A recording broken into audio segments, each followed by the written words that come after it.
some of you who are on the screen. I'm really glad that you're here. We all, it's like we start out a little stronger with numbers, and then in the end, we shrink down a little bit. Mark Miller emailed me, and Jerry Falk emailed me saying that they want to be part of this, but just can't make it. Mark a few times in a row, Jerry this time. But let's just only because we've just got one new face in here. And by the way, Jeff, suffice it to say, there is absolutely zero information that you needed to have heard from last year in order to be able to participate this year. So it doesn't build upon each other. Right. Yeah. So we can go around. Why don't we just introduce ourselves in this room and on the screen, and then afterwards I'm just going to quickly do a little introduction, and then we'll get started. So Jeff, why don't you start, and we'll move around this way, and maybe Tom will be back in his seat by the time. Go ahead, you start. Sure. Jeff Weintraub. I'm a new member. Returning member. Yep. Good to have you back. Laura Murray, Good to have you here in the room with us. 10-year member. Yep. Tom DeCornfeld. Jeff, good. I had no idea it was you. Great to meet you. Yeah. Jim Gladman. Karen Cook. Bob Sikora. And on screen we have Sharon. You go first. Sharon Schwartz, returning Also- member. Well said. Freya, you're the last. Yep, Freya Sutton. Wonderful. Ari Goldstein, for those who for some reason had no idea. Now, and let me just tell you a little bit about this class that we have. It's different than what, if you think of this class as Pirkei Avot, you're not wrong, but you're not entirely right, because this class is way more than Pirkei Avot. I'm just closing this door just because of just a little outside. Hello, everybody. So what happened? This class is really more a sages class, and we're using Pirkei Avot to serve as like a framework and a foundation for it. So Pirkei Avot's kind of cool that they really do. I mean, a number of sages have more than one perek or mishnah that's associated with them, but for the most part, it's just one. Each one is a new person. And so it's just kind of fun that we get to meet some of these characters and get to know them a little bit better, and meet the sages. And so the goal is, so what will end up, the framework for this is, what I'll first do is, before we study a Mishnah, and again, a Mishnah is one of our Jewish texts. It's one of our earliest Jewish texts, and the Mishnah was the first pieces of law that we created. And Pirkei Avot is one section of the Mishnah, which really has nothing to do with law, but rather values. But each time we read one of these paragraphs, it's a Mishnah. But we can just talk about it as a paragraph or a parak or whatever we want to say. But before we talk about the value, we're going to get to know the person who said it first. And in some cases, we'll be able to kind of better understand why he, or always he, no she's, why he said what he said. But, if sometimes we may not be able to, but at least we got to know the person a little bit better.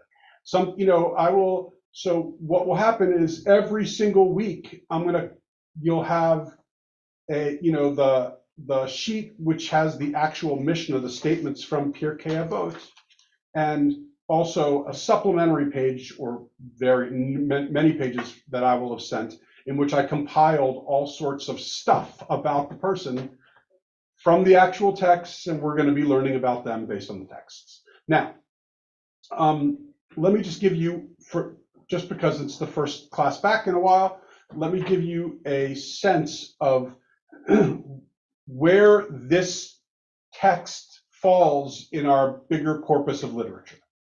Okay, so we know the Bible, right? So the Bible was written, and then various different pieces of Apocrypha and stuff like that after the Bible, but let's just call it the Bible. And then after the temple was destroyed, this person named Yochanan ben Zakkai was the primary person, but amongst others, who worked to rebuild Judaism in a way that wasn't one that was sacrifice focused, but rather that was on laws, Jewish laws. And so the first text that was written that compiled laws was put together around the 2nd century, middle of the 2nd century, but early 2nd century even. And this was called the Mishnah. And then also at that time was something called Midrash. And Midrash is another text which is more of like reading between the verses, kind of like filling in the gaps between the verses of the Torah. And then what happened was that after the Mishnah was completed, and it was put together by Judah Hanasi, I think we met him already once, but after the Mishnah was completed, then it went through a period of about 250 years of discussions, conversations between sages back and forth, and those conversations were called the Gemara. And when you put the Mishnah and the Gemara together, you have the Talmud. Now, all of the people that are in the texts that we are studying are part of what's called the early rabbis, the early period of the rabbis, and they are called, an individual is called a Tana, T-A-N-N-A, and the numerous ones are Tanaim, and this is the Tanaitic period. And so what do we mean when we say the Tana or Tanaim? That they are the rabbis who were as early as, I don't know, the turn of the millennium, but probably later than that, more like 40 and 50 CE, going all the way till about 160 CE. So about over 100 years, maybe less. There's probably about 3 generations of Tanas, and they are the ones who are written about in the Mishnah. And it's their statements which are discussed over the next few hundred years, which became the Gemara, which ultimately becomes the Talmud. But Pirkei Avot is part of the Mishnah, which means it's part of the early writing, the first kernel of the writing, which means that all of the people that we read about will be Tanas, part of the Tanaitic period, which means from around the time of towards the end of the Second Temple, all the way through the compilation of the Mishnah, which was by Judah Hanasi, and around that period of time. So I hope you're kind of understanding the context of where this is. So even though this takes on a different flavor than kind of the way the Talmud is normally written, more like legal stuff, although as we have read over and over again, it's also great stories too. But really you don't have that many kind of value or ethical statements like they do here. And these are all just compiled into one group called Pirkei Avot, which are like these ethical value statements written, spoken of potentially or perhaps by these early, because again, we don't know if some people were credited with these things but didn't actually say them. I'm going to have to go on the assumption that they said them unless I'm given good evidence otherwise. At this moment in my journey through our Jewish history and tradition, I have no reason to think that they didn't say the things that they said here. But I'm always open to that we could very well learn something in 15 years from now in which I read some great book in which someone says, everything that was written in Pirkei Avot was written by this one person, but he wanted to give various different people, and then I'll be like, wow, I learned something. But as of this moment, I'm pretty good going with the fact that each one of these people said these things. So, Rabbi, Yes. are all these Mishnahs, are they in the Talmud and they're sort of extracted and put into Pirkei Avot in kind of a Okay, good question. form? So of all, this is the one, well, actually, no, even though what I'm about to say is not entirely true, I think it's going to still help explain. And that is that everything but this is in the Talmud. In other words, every Mishnah that exists then is discussed and commented on, and then it's part of what becomes the Talmud. this is maybe, even though it's, in truth, there is something called a vote de Rabbi Natan in which he then comments on all these things. And that is one of what's called the minor tractates of the Talmud, in which they just kind of address this. But it's kind of an outlier. And so I think that really it's better described as, this is the one example in which it doesn't make up kind of like it doesn't make up the, okay, let's use this one instead. So my old copy of the Talmud from when I was at HUC, Hebrew Union College, and including, by the way, the Xeroxes of the English, which I put in there too, because just because they wanted us to do it from the actual Hebrew, I didn't mean, so, or that not Hebrew, Aramaic, which made it so much harder.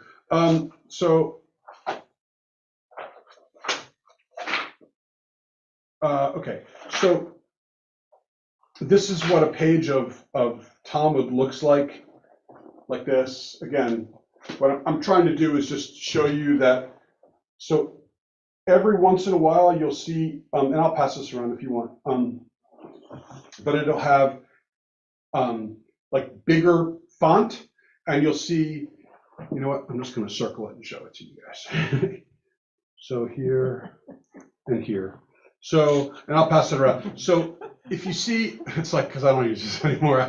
So those The two librarians in the room cringe. I know. Right? So the two. So you're the one. So okay. So on a page of Talmud, you'll have the Mishnah statement, and that the upper circle that I made is where the Mishnah begins, and the lower circle I made is where the Gemara begins, the discussion of that Mishnah. So on it's not every page of Talmud, but rather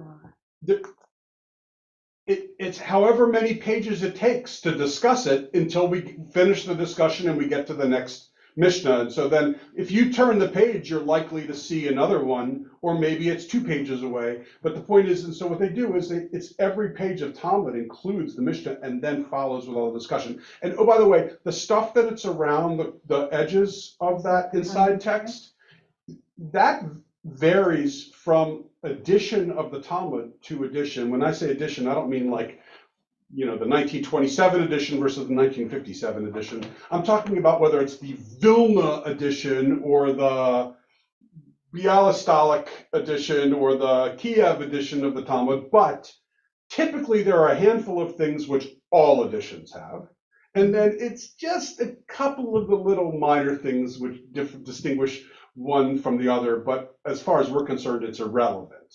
Meaning that, so no edition of the Talmud is going to be without, no edition of the Talmud is going to be without Rashi, for example. No edition of the Talmud is going to be without the Tosafot. Like, they are as central to what it means to have the Talmud as anything, but maybe those little scribbles around the sides might be different from edition to edition. But those are the commentaries? All commentaries. What are the two? Why are there 2 circles there? Why do you put 2 circles? Because the first one, both of them I'm circling Are highlighted. Are highlighted or bigger, and so that means the top one, it's Mem Taf Nun Yud, and what's that have to do with the word Mishnah? That's the Aramaic way of saying Mishnah. And then the bottom one, I think, is Gimel Mem, and that's the Gemara. So you can see where the Mishnah started and ended, and then the Gemara begins. And if you go onto the next page, if your eyes are good enough, you can find where the next Mishnah begins. Again, it might be 2 pages away, or it could be, depending on the amount of conversation that they had, it could just be, it really, there's no rhyme or reason to how much Mishnah, how much Gemara, how much discussion there's. All right, so let's sorry for those of you who are on Zoom, you probably had a harder time following it. You were able to understand what I said, but not see it. Okay, so let's get to our text here, and we're going to start by learning a little bit about Dostoevsky. No, Dostoy, okay? So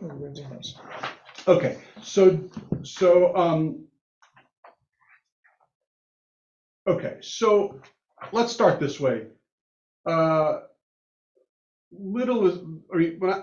I say little is known of this person, like Really, very, very little is known of this person. I mean, I've never even, other than Pirkei Avot, never seen his name come. Now I have a couple of times because I did research and I found him and found some stories about him. But so little is known about this. We know that he was a student of Rabbi Meir. Who was Meir? He was like a colleague of, he was like one generation or half generation below Akiva, right? So Meir was early, but later than Yehoshua that we've met already, and Eliezer, we've met him already. Some of the greats, younger than them, but older than Judah Hanasi, who was the redactor of the Mishnah. So let's say this guy, so Meir was in the, around 100 CE or 120, maybe more like 120 CE. And so therefore, if Dostoy was a student of Meir, so let's call him around 140 CE, something like that. That's around the time that he lived. Yeah. How was he? Was he related to the Beruria, this Meir? Meir was. Meir. Yeah, that's his Okay. wife. Okay, his Yep. wife. Okay. So he was, Dostoy was a colleague of this guy, Rabbi Achi and Yossi ben Kifar. Again, these are names which we don't know these guys either. Like, so he really gets kind of ignored in the bigger picture of Jewish literature. And we think he may have been from the town of Nehardia, which is in Babylonia. Now, of course, the Mishnah rabbis all lived in Israel, but they may have come from Babylon. He may have come or may have had and then studied in Israel. We don't know. So a story. Let's go to, now we're on our supplemental text. And it says, this is Gittin 14b. So as a reminder about the way that the Talmud tractates work, they are about subjects, right? And so, but just because it's on a subject doesn't mean you're going to have anything in our stories that have anything to do with it. So Gittin is short, or is the really is the Aramaic way. Do you need that? I have other texts here. Oh. Is the Aramaic plural for get? You know what a get is? Divorce document, correct. So this whole tractate of the Talmud is about divorce. But we will see that there's not a thing about divorce here. Yeah, sure. Not a thing about divorce here. So the story goes, the Gemara further relates, Rabbi Achai, son of Rabbi Yoshia, had a silver vessel in the city of Nehardia. Rabbi Ahai said to Rabbi Dostoy bar Rabbi Yanai and to Rabbi Yossi bar Kafar, when you come from Nehardia, bring the vessel to me, right? So the presumption, why are they going to Nehardia? Maybe it's because he's from there. That's why we think maybe he was from there. They went to Nehardia, and the people who were in possession of the vessel gave it to them. Oh, and one more thing while I'm talking. If you see bold here, that means that's the Talmud. If you see not unbolded, that means it's my or Safaria's additions to help you understand. So if anytime you're just kind of want to have a little fun, just read the bold stuff and then imagine that you're not even reading in Hebrew, you're reading in Aramaic, and then ask yourself why anyone would want to get involved in this discipline of studying this. Aramaic, the words you don't understand. Anyway, they went to Nehardia, and the people who were in possession of the vessel gave it to them. Again, think about this. All in the Talmud you see is they went, gave it to them. How on earth? Whatever. After handing over the vessel, those people said to them, let us perform an act of acquisition with you so that you'll be responsible for the vessel until you reach Rabbi Achai. So,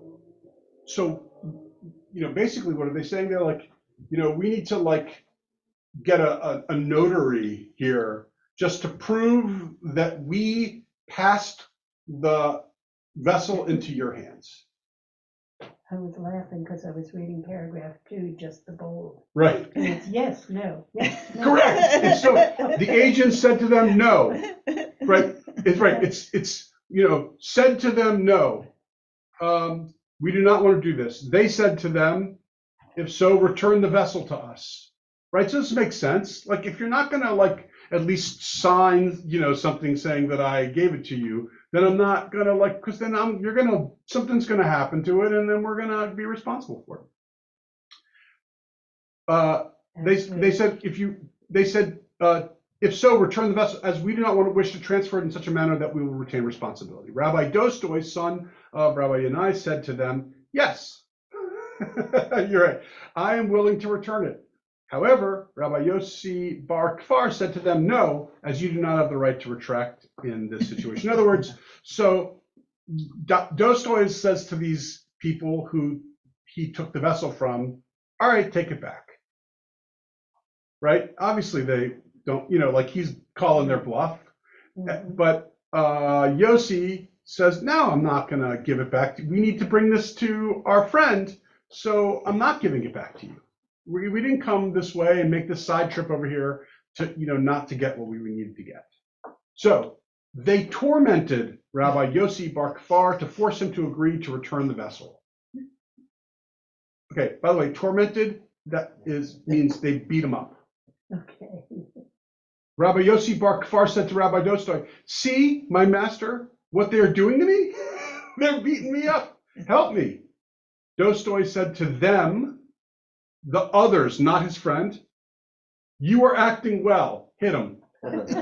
Like, he deserves to be punched in the face. Right? I mean, it's like, now we can see why we don't really, this guy didn't really make it so far in Jewish history, right? That's so funny. When these two agents came before Rabbi Achai, so they make it back to Israel. Yossi said to him, see, my master, not only did Dostoy not support me, rather, he even said to them, you're acting well, hit him. He actually helped them. Rabbi Achai said to Dostoy, why did you do this? Dostoy said to him, those people who were in possession of the vessel, they are the size of a cubit. Big. But I think what he was really saying was that, cubit is from here to here, but I think what he was saying, not that they are midgets, Yeah. but that their muscles are that big. And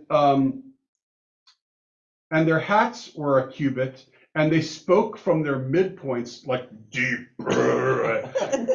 And their names were frightening, Arda and Arta and Pili Beresh. I mean, those are scary names.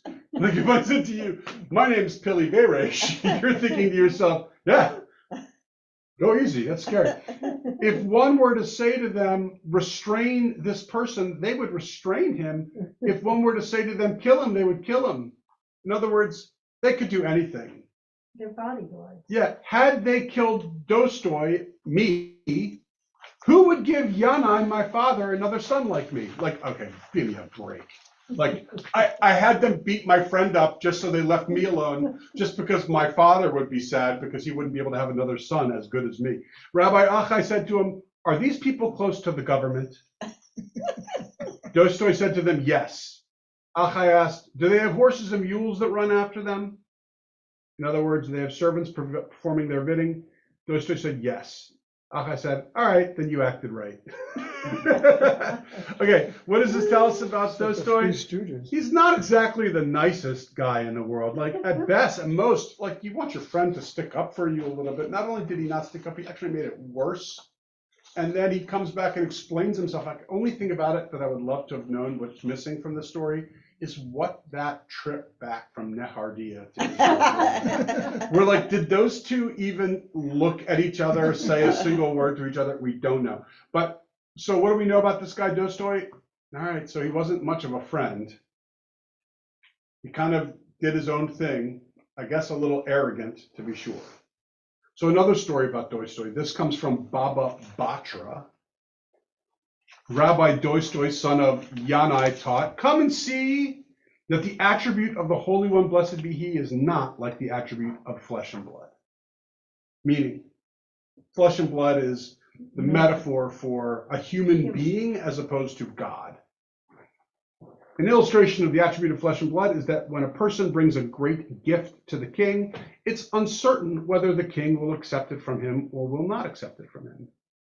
And if you say that the king will accept it from him, it is uncertain whether the person who brought the gift will eventually see the face of the king or will not see the face of the king. But the Holy One, blessed be he, does not act this way. Even when a person gives a mere peruta to a poor person, he merits to receive the divine presence, as it is said, as for me, I will behold your face through charity. I'll be satisfied when I awake with your likeness. All right, so this is a little bit nicer. He is now, right, in this one, comparing God. And by the way, this comparison of God to a king is regular throughout our tradition because it's the best thing that we can do. It's the best analogy that we can, that these rabbis are able to make. Because when you have a king, you act differently than you act when you're interacting with just another human being. When you have a king, whether you may or may not be able to go and see him, may or may not be able to interact with him. They have all sorts of resources, all the different things which elevate a king over any other normal human being. That's the best that they can do. But obviously, and usually what they end up saying is, just like you don't do this for a king, or just like you would do this for a king or not, so too you don't do this or would do this for God. But in this particular case, they're saying that there's no comparison, because or Dostoy is saying that whereas for a king, if you want to bring a gift, right, maybe or maybe not it gets to the king. Certainly if it gets to the king, there's very little chance you're going to be able to have a face-to-face encounter with the king. Maybe it'll get brought over, we don't know. But not with God. If you want to do something good, make a gift, whether it's a mitzvah, or that's what it is, a mitzvah, then you are rewarded for that. You have a connection with God. It's kind of a nice, don't really like Dostoy very much, and the next one I don't really like very much, but this one is good. This next one's hysterical. So let's go to the last one. Nida. This one's hysterical. Nida, it is very funny. Nida. So Nida, by the way, is the tractate dealing with menstruation. Right? And let's see if there's anything in here about menstruation. There is something about women. So the students of Rabbi Dostoy, son of Rabbi Yanai, asked him, for what reason is it the norm that a man pursues a woman for marriage, but a woman does not pursue a man? Like, why is it that guys are always chasing after the women and women are just kind of hanging back? Why doesn't it work the other way? Dostoy answered them by citing a parable of a person who lost an item. Who searches for what? Certainly the owner of the lost item searches for this item. Of course, I hope you're all having the same gut reaction that I am, because that suggests that Item. possession and that a wife is mere possession. But that's what it was. A mere No, it was, I know, but what I'm saying is it still strikes us wrong. We'll keep going up to the next part where it's bold. And the students also inquired, for what reason is a man who is angry likely to accept appeasement, but a woman is not as likely to accept appeasement? Again, clearly, I want to say he was clearly married, but this is, both of these things so far have been so offensive that I have to say maybe he wasn't married, because if he were, he would have known better than to say this kind of stuff. Rabbi Dostoy answered them, it's because this man behaves like the place from which he was created, earth, which yields to pressure. You can stomp on the earth and it doesn't, do anything. And that a woman behaves like the place that she was created, from bone, which cannot be molded easily. So in other words, it's what they're saying is that that the bone is harder and then cracks if you step on it or stomp on it. And so therefore, that's like a woman. Again, please do not shoot the messenger. I do not agree with this. Students continue to ask Dostoy, for what reason is a woman's voice pleasant, but a man's voice is not pleasant? He answered, This man is similar to the place from which he was created, the earth, which does not issue a sound when it is struck. And that woman is similar to the place from which she was created, a bone which makes a sound when it is struck. The proof that a woman's voice is pleasant is that it is stated in Song of Songs that the man says to his beloved, "For sweet is your voice and your countenance is beautiful." Again, I really had to go hard to find stuff from Rabbi Dostoy to kind of introduce who he was. I don't really like this guy, and I don't like what he had to teach. That said, let's take a look, though, at the text from Pirkei Avot, and maybe, just maybe, no guarantees, but maybe we'll be able to know a little bit more based upon how we met him. So,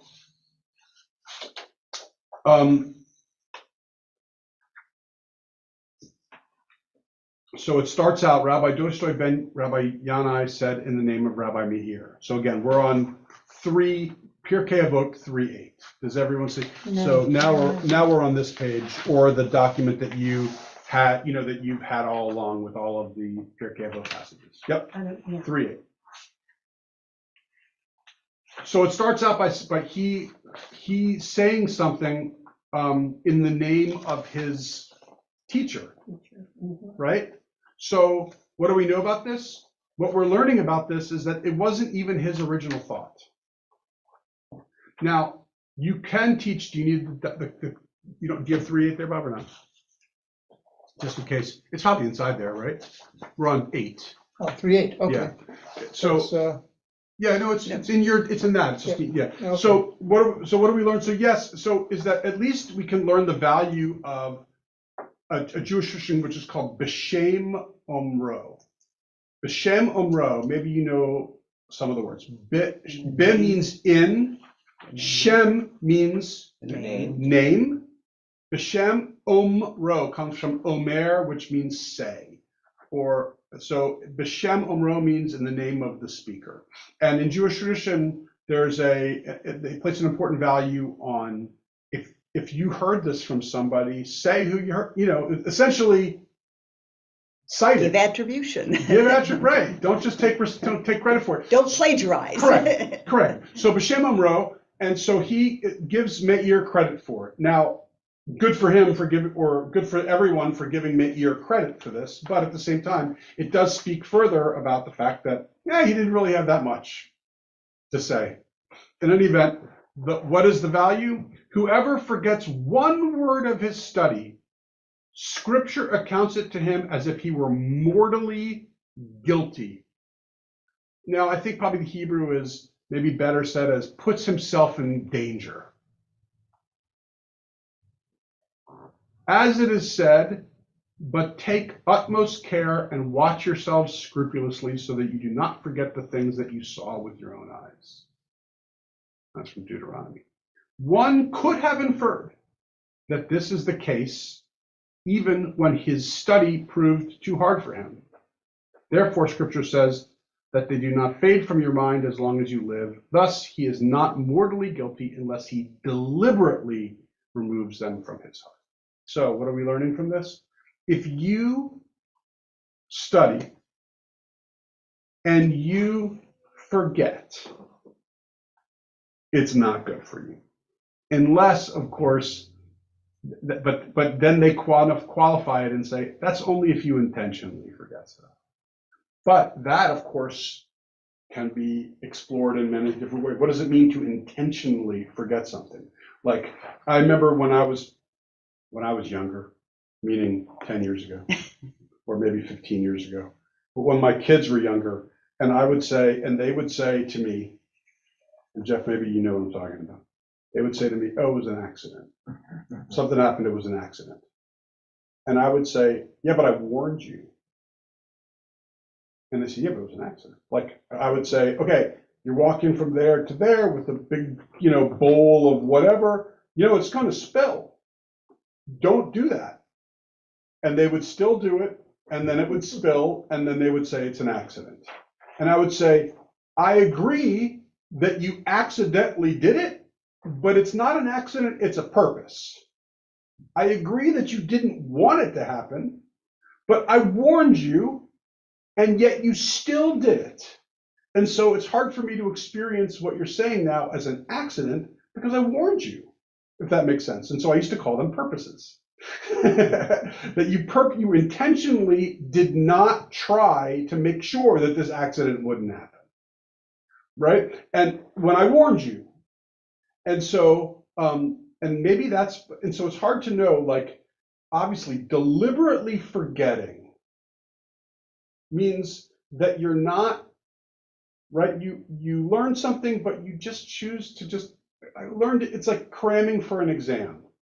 Like, you learned it, you did it for the exam, and, but now I have no idea what the order of the periodic table chart, it's like, yeah, sure, I knew the first 20 or whatever, and I knew what the atomic number of of these various different elements, but that was the day of the exam in chemistry, and the next day, I couldn't tell you any of them.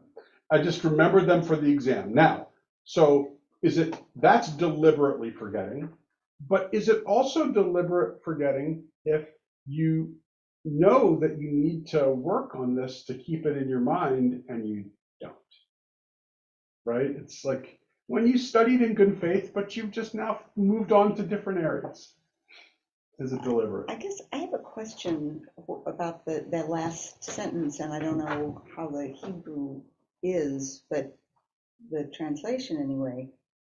Deliberately removes sounds a lot more active, and from his heart sounds a lot more active than just failing to keep the memory fresh. Makes me wonder if it's almost like choosing to turn away from the values or something, rejecting the values or whatever. Right. So it's talking about Torah study.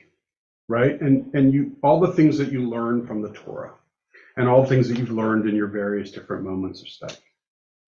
I mean, and it could be, literally intentionally kind of moving away from all the things that you learn, like almost like a yeah.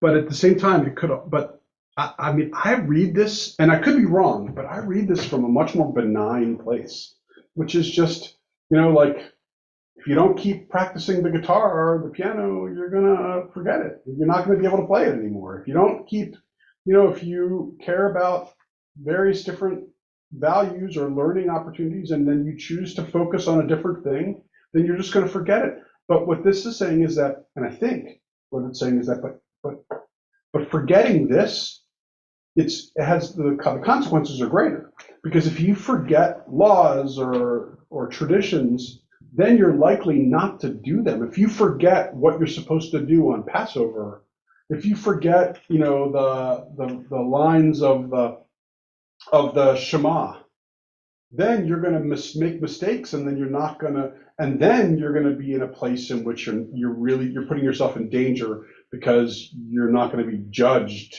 well in the world for the world to come. So in other words, it's hard to know what they mean by deliberate. It's very interesting.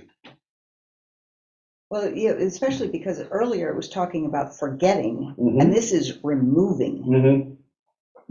Right. So that, and it's like they qualify it, right? They start by saying forgetting, and they're like, no, we're not talking about. We're talking about like when you remove it. Now, what does removing mean? Yeah. So is removing like a flat up an active thing to remove, or can removal be passive? And I think it can be passive, but I could be, but that's for us to. But how do you how is it passive to deliberately remove? Maybe it's when you're talking with your Havrutza, but you're not talking about the text, you're talking about other stuff. Could be. No, that's possible. No, but I think it goes back to what I was saying about the purpose and the accident. To my kids, it's like they're intentionally not showing the care that I tried to say to them to show. Okay. And therefore, they are deliberately forgetting, removing, making, letting go. And whereas, because what it tried to say here was, but what about the times, and sometimes it's like the material's just too complicated. Does that also put someone in? No, because you're trying, you're working at it. It doesn't work that way.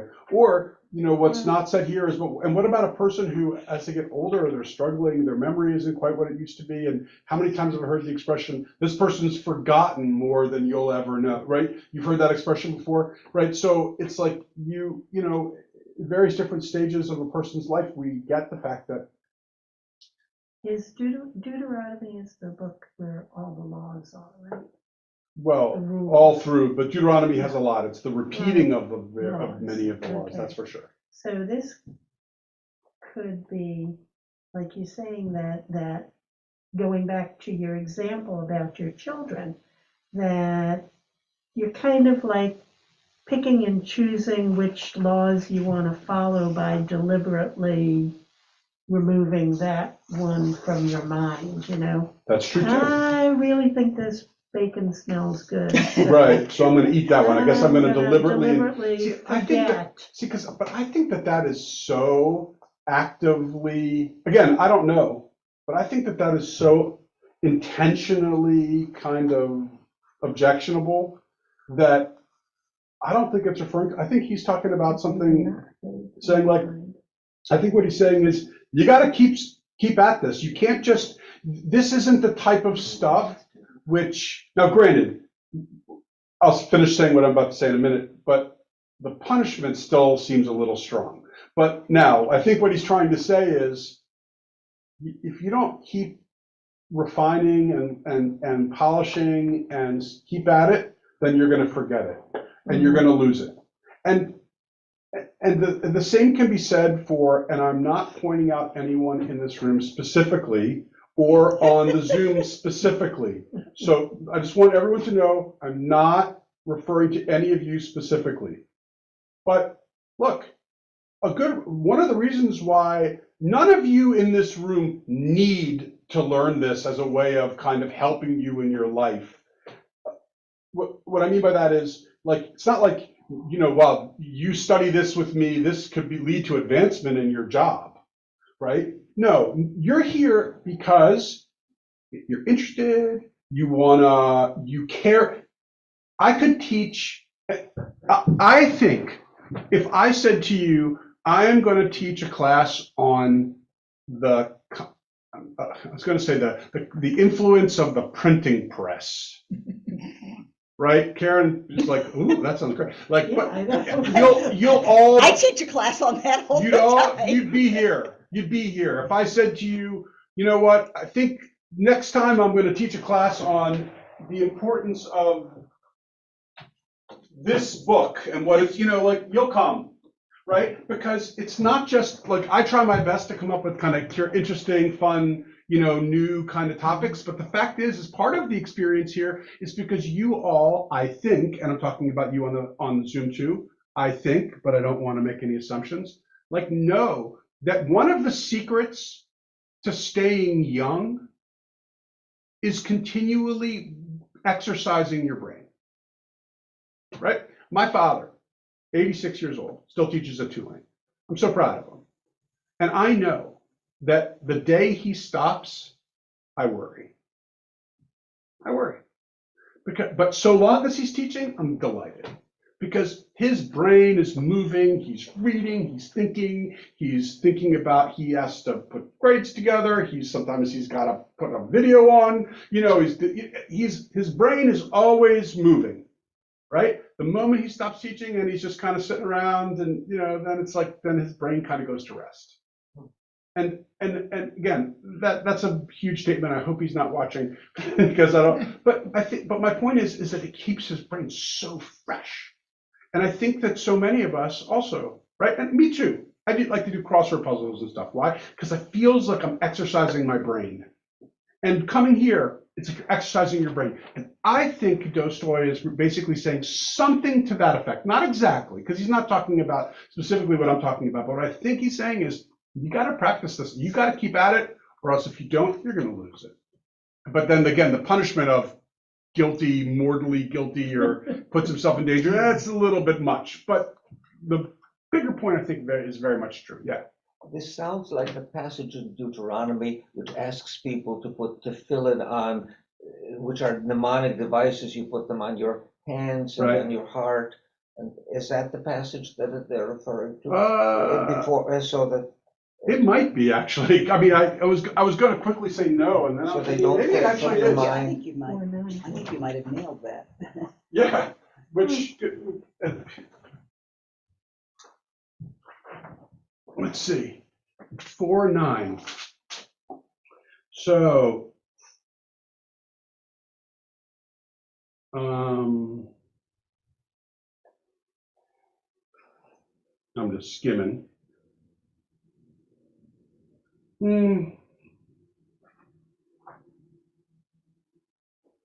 No, it's not. Okay. However, I thought maybe it was too. When you brought it up, I was like, yeah, that's kind of, and I know that that part comes from around here, but it's not. Anyway, so this is, I don't know. And maybe there also one more thing about this, which I do want to point out, is perhaps, when he says you're a danger or mortally guilty, because if you forget stuff, there's these people who were living at that time, these were the, anyone who was learning Torah, they were critical in terms of making sure it got passed on. I mean, this was like a really important stage in the life of Jewish history, which is they were just starting to create a sense, a system of laws and understandings of the Torah, and so much of it was orally transmitted from person to person, from one teacher to a group of students. And what he was basically saying to the students was, listen hard, I'm lecturing, listen carefully, and don't forget anything, because this is critical stuff for you. We need you. You're going to have your own synagogues one of these days, and I need to be sure that if you forget stuff, you're guilty, because you're the ones who are going to be passing this stuff on to the next generation. Maybe. Makes me think of Fahrenheit 451, everyone memorizing the Yes. books. Yep, I actually just read that book for the first time last year, because my son had it assigned in his school, and whenever my kids have books assigned that are, first of all, if they're being assigned, even though they hate them, the teacher obviously thinks that they're phenomenal, and I feel like I need to read this book if I haven't already read it. And second of all, it's clear, like, some of these things are just literature, which they just passed me by and I missed out and I never read. So I love it when I get a new one that I get to read, and then I get to discuss it with them afterwards. All right, I'm glad we're off of Dostais. Let's go on to Hanina, because now we get to a better person.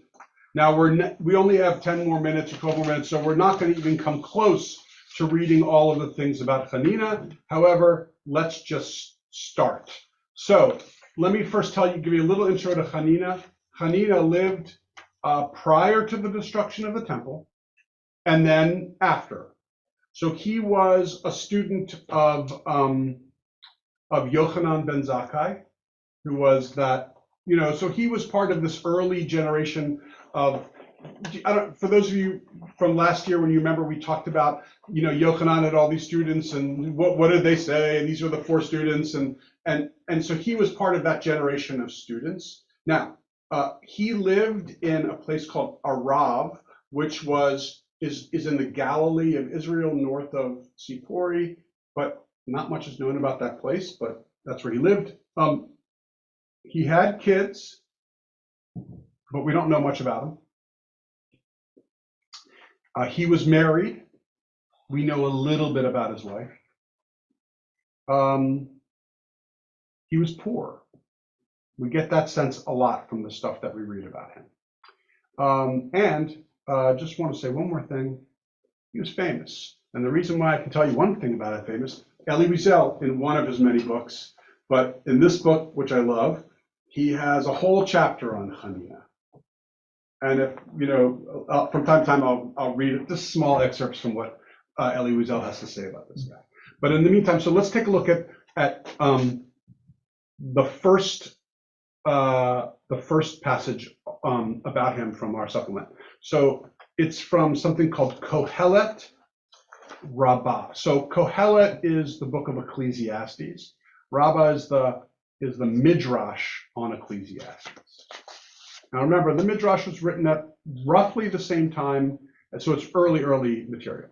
So in Kohelet Rabbah it says, there was an incident involving Rabbi Hanina ben Dosa, who saw the residents of his city taking up vow offerings and gift offerings to Jerusalem. By the way, so that should, first of all, assuming that this is true, that means that he was living before the temple was destroyed, because you don't bring vow offerings to the Jerusalem unless there's a temple there.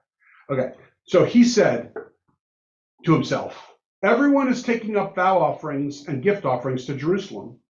Will I not take anything up? What did he do? He went out to the wilderness of his city and noticed a certain stone there. He broke it, he chiseled it, and he polished it. He said, I take it upon myself to bring it up to Jerusalem. Now, some people say that he was a mason for his profession or a stonecutter for his profession based upon this. That doesn't, you don't necessarily know that from here, but there are, like I've read on a number of cases, that's what his job was. But this is the only evidence for that, right here. So then it goes on. So remember, he built this. Now, by the way, this stone that he did was for the purpose of, so he doesn't have any money. He's poor. And so he can't bring anything to Jerusalem. He can't buy any of the animals. He just doesn't have enough money. And so what does he do? But he knows how to cut stone and polish it. And so what he's going to do is he's going to build a little bench. That's the equivalent of building a bench. He's going to bring a bench. He's going to bring it to Jerusalem with him. And then he realizes this stone is, after he said, I will bring it up myself to Jerusalem, he realizes this thing is way too heavy for me to carry. I can't bring this across the street, much less bring it all the way to Jerusalem. And so what does he do? He sought to hire laborers. And 5 people came before him. He said to them, will you take up this stone to Jerusalem for me? They said to him, give us 5 selah, that's just a unit, that's a money, and we will take it up to Jerusalem. He sought to give it to them, but he didn't have anything in his possession at that time. He literally was penniless. They left him and went on their way. What's that? Selah-less. I know, he was selah-less, correct.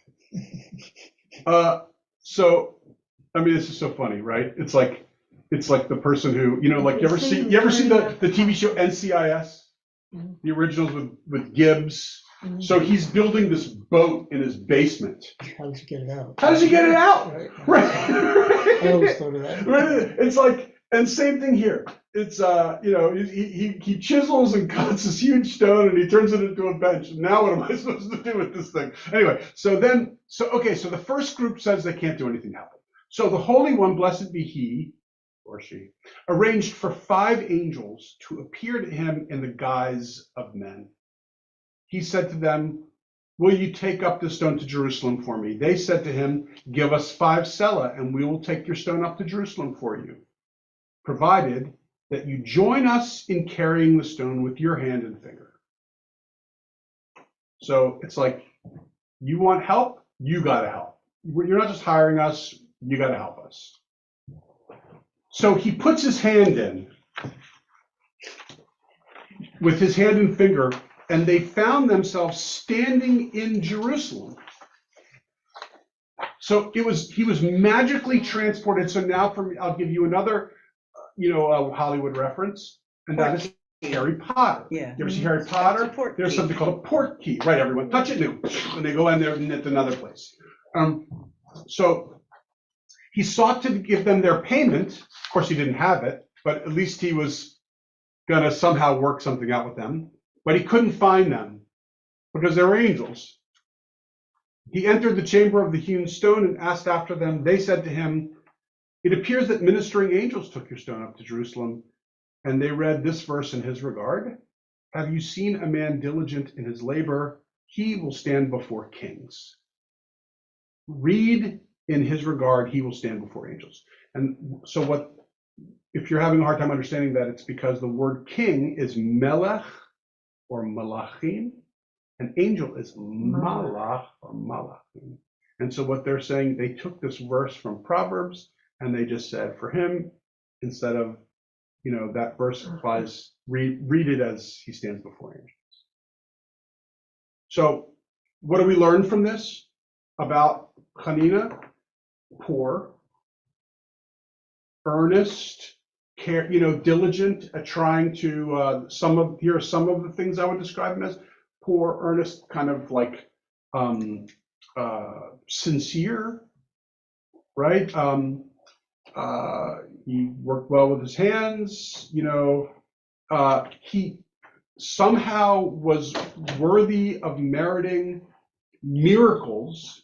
He didn't ask for them, right? That's an important piece, because it never happens that he asks, or not, well, that's not exactly true, but for the most part, for most of the time, he doesn't ask for a miracle. He just kind of happens to him. He just has some sort of special, unique thing about, that's why I said, by the way, do we know this is true or not? Who knows? Like, I don't believe that port keys existed then or now. But at the same time, that's the story that is told about him, is that he's able to, miracles happen to him without him requesting it. He just wants to do good. So, as I said, he was famous. But as famous as he was, interestingly, he doesn't have a school, like in which he's the rabbi and he's got all these students. From time to time, you might find a student or two, but it's like individuals. It's not like he has a yeshiva that was his specific one. So he's kind of like,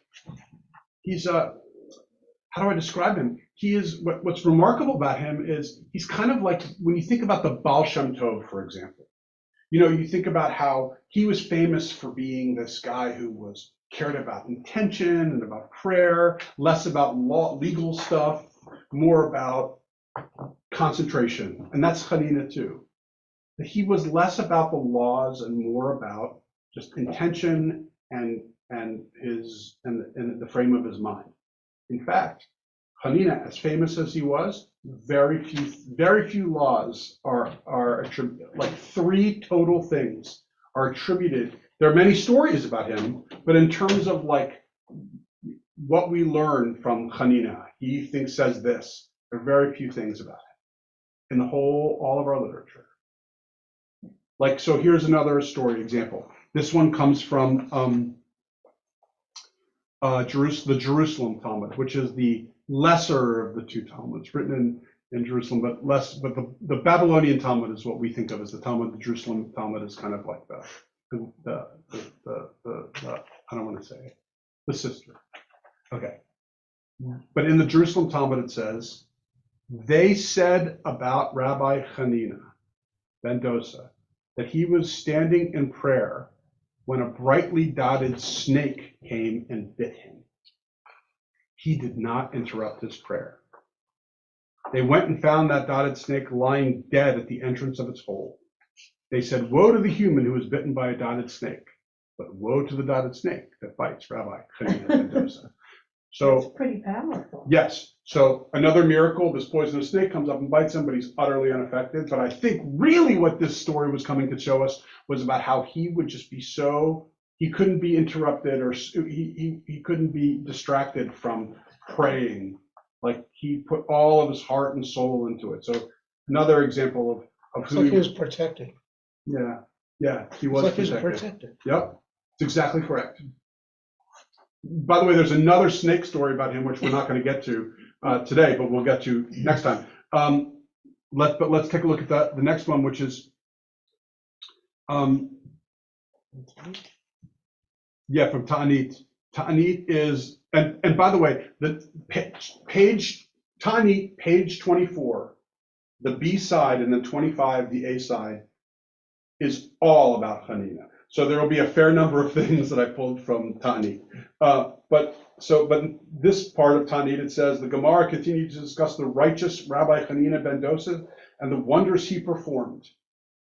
Rav Yehuda said that Rav said, each and every day a divine voice emerges from Mount Horeb and says, the entire world is sustained by the merit of my son Hanina ben Dosa, and yet for Hanina, my son, a cov of cherubs a very small amount of inferior food is sufficient to sustain him for an entire week from one Shabbat Eve to the next Shabbat. It's like an example, like, it's about how poor he is. Like all he eats is a bunch of carobs day after day. And then here, let's do one last story, and then we'll pick up again next time. The Gemara relates, this one is about his wife. This is a fascinating story. And maybe we'll do two more just because this one's kind of funny. But he says, so this is about his wife. And remember, they're so poor, This is very funny. right? The Gemara relates, Rabbi Hanina ben Dosa's wife would heat the oven every Shabbat Eve and create a giant amount of smoke due to embarrassment. Right, because she was so poor, she didn't want to come off like she was poor. Again, this is Hanina's wife. And so she lit a fire and let smoke come out so people would think that she's making this big thing. She had a certain evil neighbor, like you can picture the neighbor, who's nosing around, wonder what's going on in that house, who said to herself, now I know that they have nothing. What then is all this smoke? She went and knocked on the door to find out what was in the oven. Rabbi Hanina ben Dosa's wife was embarrassed, and she ascended to an inner room. So she was running away from this neighbor. Right. She was embarrassed to kind of come face to face to and then have the neighbor say, "What do you have in your oven?" And then she would have to open her oven and show her that there's nothing. That's pretty nosy. Very nosy. A miracle was performed for Rabbi Hanina ben Dosa's wife, as her neighbor saw the oven filled with bread and the kneading basin filled with dough. Like, it just appeared. Do we actually think this happened? No, because we know that these types of things don't happen. However, this is what the Talmud is trying to tell us about Hanina. I would love to know why they went to such lengths to talk about the miracles of Rabbi Hanina. He must have done something that I have not yet figured out what it is. Anyway, she said to Rabbi Hanina's wife, calling her by name, so and so, that's just there. Bring a shovel as your bread is burning. So the neighbor is like, Hanina's wife, bring a shovel. We don't even know her name, by the way. They say, so and so. We don't know what Hanina's wife's name is. Bring a shovel, your bread is burning. She said to her neighbor, I too went inside for that very purpose. We know. She went inside because she was embarrassed. Right. She, though, came, but she was like, bring a shovel because your bread's burning. But she was like, yeah, of course. I was just going to get a shovel. Right? No, you weren't. You were going because you're embarrassed, but you now found out that you have all this bread there. So miraculously, so again, another example though of Hanina, this time his wife, but didn't ask for a miracle, but it came. That's an interesting miracle. If the bread is burning, it's not going to be edible. True. So she gets to save face, but she still doesn't get any food. Doesn't get any of the food. But there's more bread in the bowl. But there is more, and maybe it's only some of the pieces are burning. But the point is that she doesn't ask for help or a miracle. She gets it. She somehow deserved it, earned it because she's Hanina's wife. Not exactly clear. And she just rolls with it. Yeah, because she's coming to expect it. Although I don't think she fully does, because there's another one we'll read later, another time. All right, wait, fine. I know we're running late, but let me just do a little bit. Let me just do the rest of this page, because I love these two. Because this is not just his wife is special, but more. So Rabbi Zeira said that Rabbah bar Zamuna said, if the earlier generations are characterized as sons of angels, we are the sons of men. Like, in other words, just being humble. And if the early generations are characterized as sons of men, we are akin to donkeys. Like, we don't hold a candle to those earlier generations. And I do not mean that we are akin to either the donkey of Rabbi Hanina ben Dosa or the donkey of Pinchas Yair, who were both extraordinarily intelligent donkeys. Rather, we are akin to other typical donkeys. So what's the story? Okay, what's the story though, about his donkey that makes him so special? It comes from Avot to Rabbi Nathan. Remember when I said the guy who comments on some of these stories of the Pirkei Avot? Anyway, it says, just as the early righteous people were pious, so too were their animals. They say that Abraham's camels would not go into a house that had idols in it. As it said, I've cleared the house and made space for the camels. Okay, that teaches us that they would not go into the house of Lavan, the Aramean, until all the idols were cleared out. Here we go. There is a story that Rabbi Hanina ben Dosa's donkey was stolen by robbers. They put it in the courtyard and placed straw, barley, and water in front of it. But it would not eat or drink. They said, how can we leave it here? It'll just die and rot in the courtyard. So they opened the door and put the animal outside, and it started walking and kept going until it reached the home of Rabbi Hanina ben Dosa. When it got there, his son heard it braying. He said, Father, is this voice like the voice of our animal? He said, Son, open the door for it, for it's clearly dying of hunger.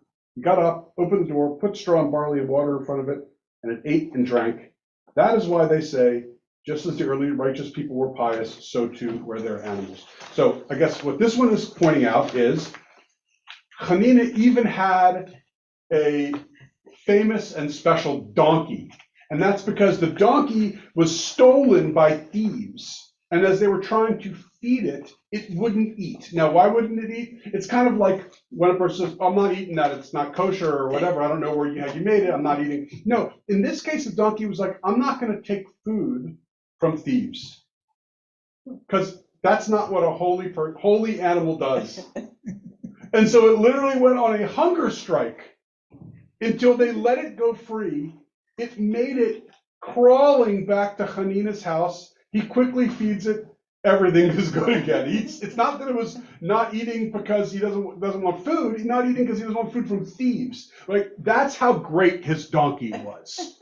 This is absurd. The whole story is absurd. But the point is it's just trying to communicate. There was something about Hanina, and we'll read more later. There was something about Hanina that was merited these miracles. Never asked for them, except in one or two cases. Maybe we'll get to another time. But again, not two cases that will prove something else. It's just there are a couple of times in which he says something. I yeah. also like that the son knew the donkey's bray. Yeah, that's true too. Okay, and by the way, so we know he has a son because it says it here. We'll know he has a daughter because it'll say it in another place. But we don't know the wife's name, but we know he's got a family. What's fascinating about this is just how much mystery there is surrounding Rabbi Hanina. And all of his stories go beyond anything that we really can legitimately claim as like realistic. Like, we know that this didn't happen. And yet, for some reason, it's almost like he is this mythical character that we're not even sure really lived and existed.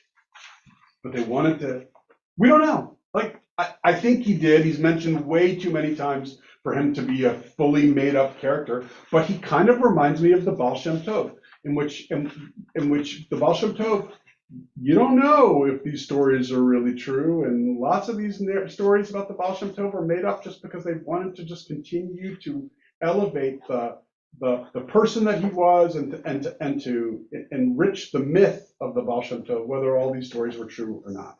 And maybe, just maybe, Hanina at one time did something which people experience as a miracle, even though it ended up just being the solar eclipse or whatever it was. But from that point on, they only thought of him as this miracle worker. But that is going to be, we're going to see story after story, of which there are many more, of like the miracles that he did. And yet, as I mentioned to you before, there's 3 total laws that he came up, or 3, not laws, statements. One of them is this one here that we're going to read about in Pirkei Avot. One statement is his statement from Avot, and then he's got 2 others in the whole Talmud. We're talking about, that is nothing. That's Dostoy level of contribution. And yet, Hanina's got a chapter in Wiesel's book because he is just extraordinary, and yet what he contributed was so little. But we'll see that he contributed things to helping other people. But Well, that's the Baal Shem. And that's the Baal Shem. It's like they are literally molded off of each other. In fact, I think it was Wiesel who said in his chapter about it, he said that he's surprised that the Hasidic movement didn't embrace Rabbi Hanina as their leader instead of the Baal Shem Tov. Like, he says, And he said the only reason is just because how many centuries prior that he was, and that the Baal Shem Tov just basically took on Hanina's persona and then made it his Kind of own. did. And then he got his own followers. Right. But Well, he the was like- Hasids are just the followers of the Baal Shem Tov. Right, and that was like started in the 1700s. Yeah. Right.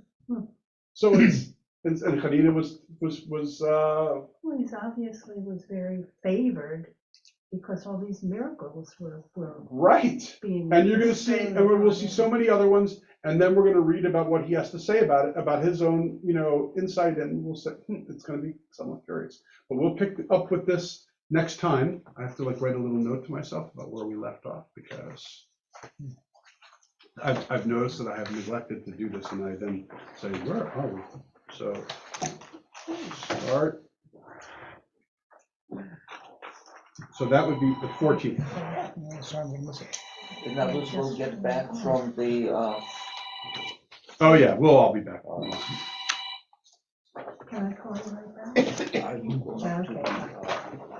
Shabbat dinner? Thank you, everyone, for being here. Thank you to the two of you on Zoom. Yeah. And 'cause- we'll pick up with more fun stuff about Hanina. Like, we spent too much time on Dostoevsky. We have to- Right, he was boring me as I was preparing, but not Hanina. Hanina was like, oh my God, look at all, like, again, Hanina's got so much great stuff that I had to like pick and choose, and then pick the stuff which was coherently sent, it went from one to the next. So it'd be part of my little narrative here. So I had to kind of just pick the stories, but there are so many fun stories about Hanina. So many. That guy deserved it.